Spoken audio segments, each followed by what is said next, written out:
So I'd like to ask you to allow an image to form in your mind, maybe more than one image actually, that represents for you senior year. Maybe an image for each part of senior year, maybe they're different, maybe just one image. So let's take a moment and do that.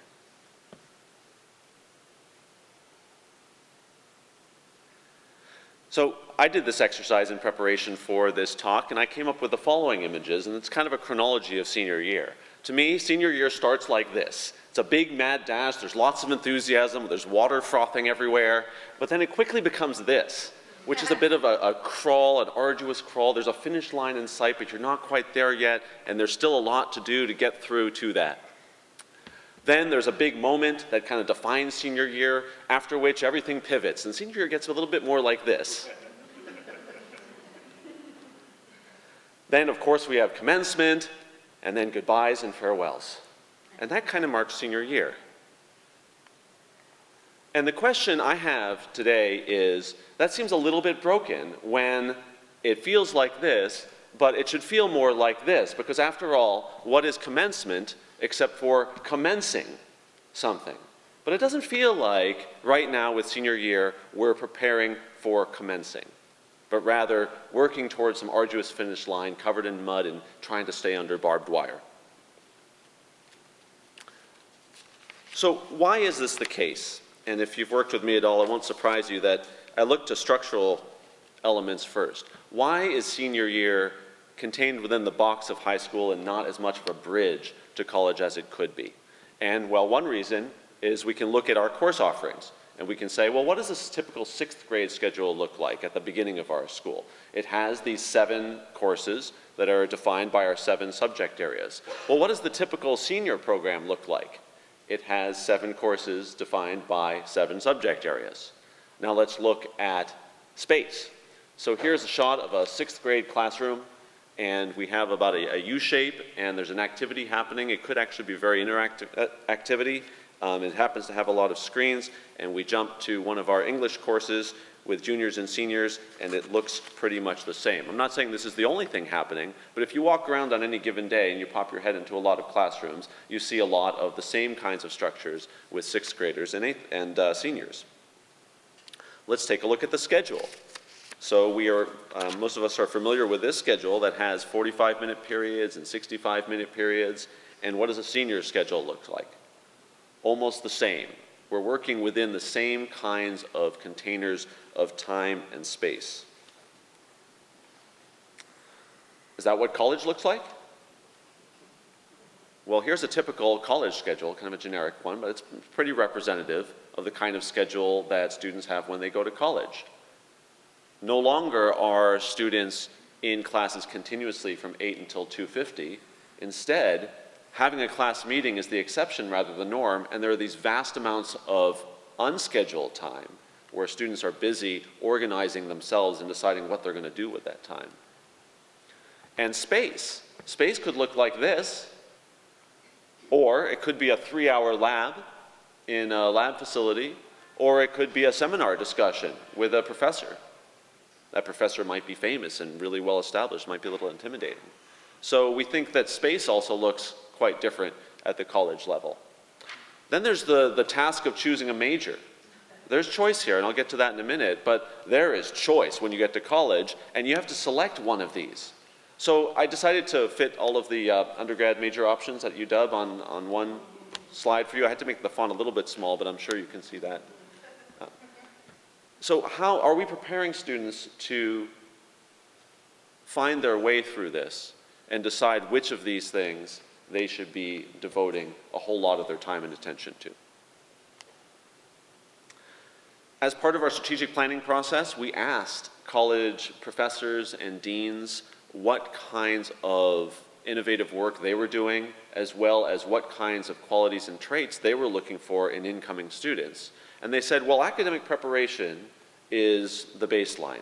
Students have to be academically prepared for the work. But then to be successful, there's a whole set of other skills and a whole set of other kinds of things that we're working on now, and they look a lot like what we're doing here at UPrep.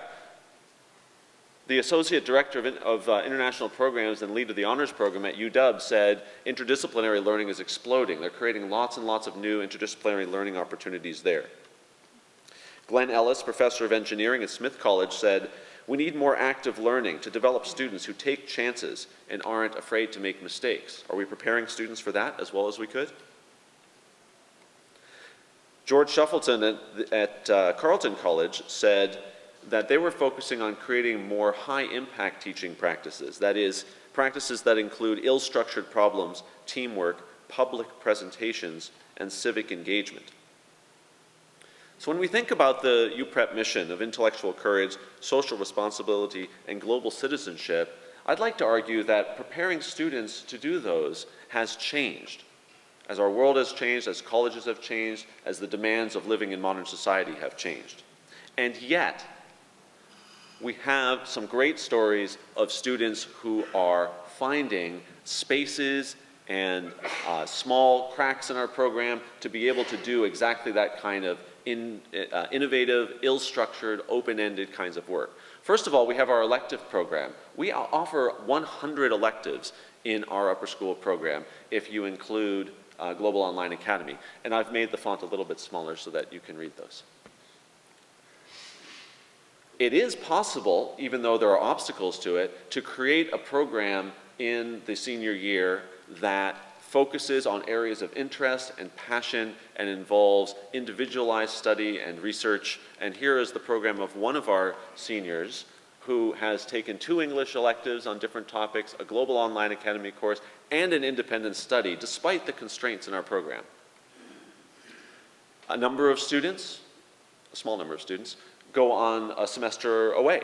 And we have relationships with programs that are exactly the kinds of open-ended, contemporary, real-world kinds of topics that, programs of study that I think colleges are going in the direction of and are looking for as well. And then we have independent projects, and we have a number of very interesting independent projects that students are completing on their own time. One student who was part of the Congressional Page program in Olympia, another student who has created an app and launched on the App Store to help skiers find the ski conditions that they're looking for, and a Global Online Academy course where a student made a connection between our Fine Arts course and the Global Online Academy course that was about global issues and created a piece of art about the Syrian refugee crisis. So we do have seniors who are finding these opportunities and who are seeking to create these kinds of learning moments. However, they're very much in spite of our schedule, not because of it, and in spite of our typical classroom size and format, not because of it. So the typical senior has more of the typical schedule, which leads me to ask, how might we rethink the senior year so that we strive toward what Professor Shuffleton said about high-impact teaching practices, ill-structured problems, teamwork, public presentations, and civic engagement.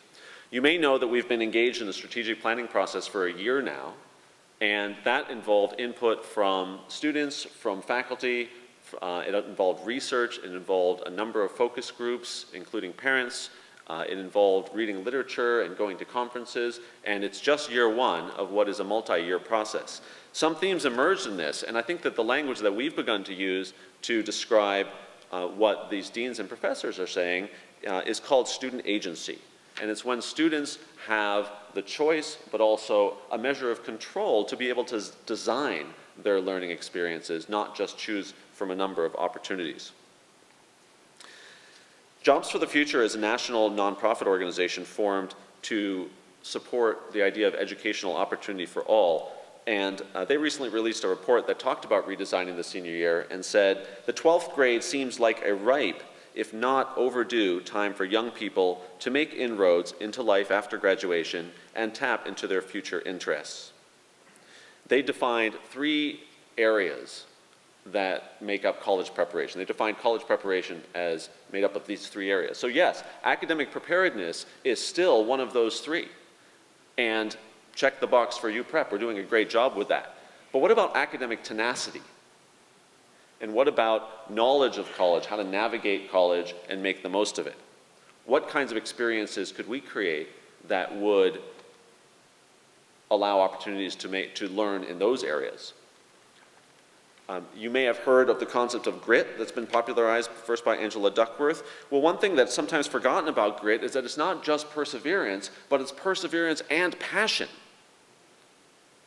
So it's not just hanging tough, but it's about being passionate about something. Well, how do we create opportunities to become passionate about a topic or a subject or a piece of work? So after a year of strategic planning, we've come up with this concept called the U Lab. And the U Lab is a place, a physical place, where the programs that we are starting to create that create the most opportunity for ill-structured problems, for engaging with contemporary, messy, real-world issues, for pursuing passion with perseverance, a place where these could be collected in a recognizable place to make them easier to find and to support them with the kinds of time structures and space that would allow them to thrive so that more students take advantage of these kinds of opportunities. It could be a place where a student does independent study. It could be a place where they work with a director of community engagement to make connections with different organizations in the city, to find a mentor, to start a social venture, to work collaboratively with one's peers, to make global connections, to do service learning, to advocate for a cause. It could be a place where this really is facilitated so that we don't just have a handful of students who are doing this through the sheer force of their own will, but so that we have it as a really recognized core part of our program. An artist might actually sketch a place that looks like this. It might start to look like our library when you first walk in. The programs that are most supporting this kind of work, the Maker Lab, the Global Programs Office, a potential director of community engagement, a potential scholar in residence, would be in these facilities, would be in that place as well. And so students would have access to all of those different kinds of specialized programs in one place. In terms of our work, our next steps are going to involve forming a research and design team to look at this and other strategic planning ideas, see what's happening at other institutions, both in secondary and tertiary education, and begin to design the program and the space that will support our school the best. Thank you very much.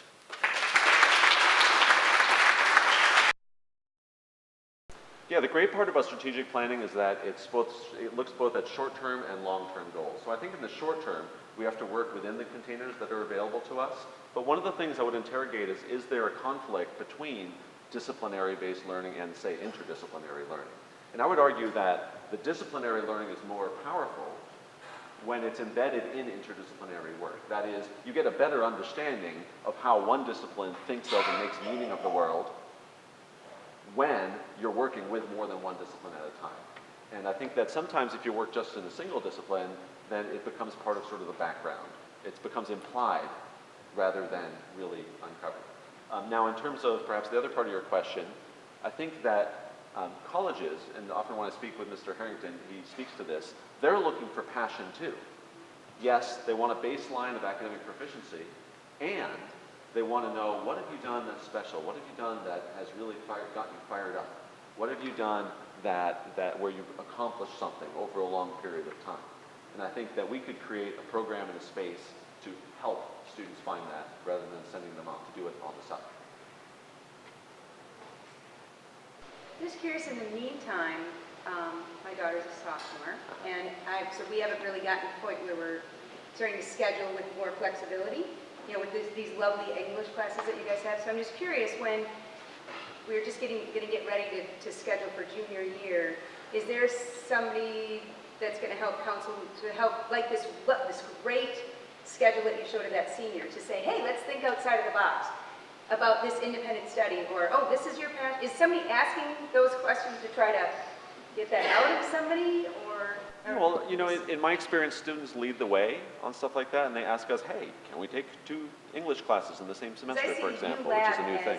The school helping to co-lead the way, so right now it's still student-led. So well, I think our first step is going to be, what can we do within our existing facility? And if you just speaking just hypothetically, we've got already a couple of these programs in proximity in the Upper Commons. So there's a question of, hey, could we start to center it around there? And yes, we could tell this story more often and make this more visible. And when we do our scheduling and electives assemblies, that's an opportunity for us to really share with students what is the full range of opportunities that are available. Yeah, so I think that we're starting with where we are, and we're doing some good work there now, and then building up from there.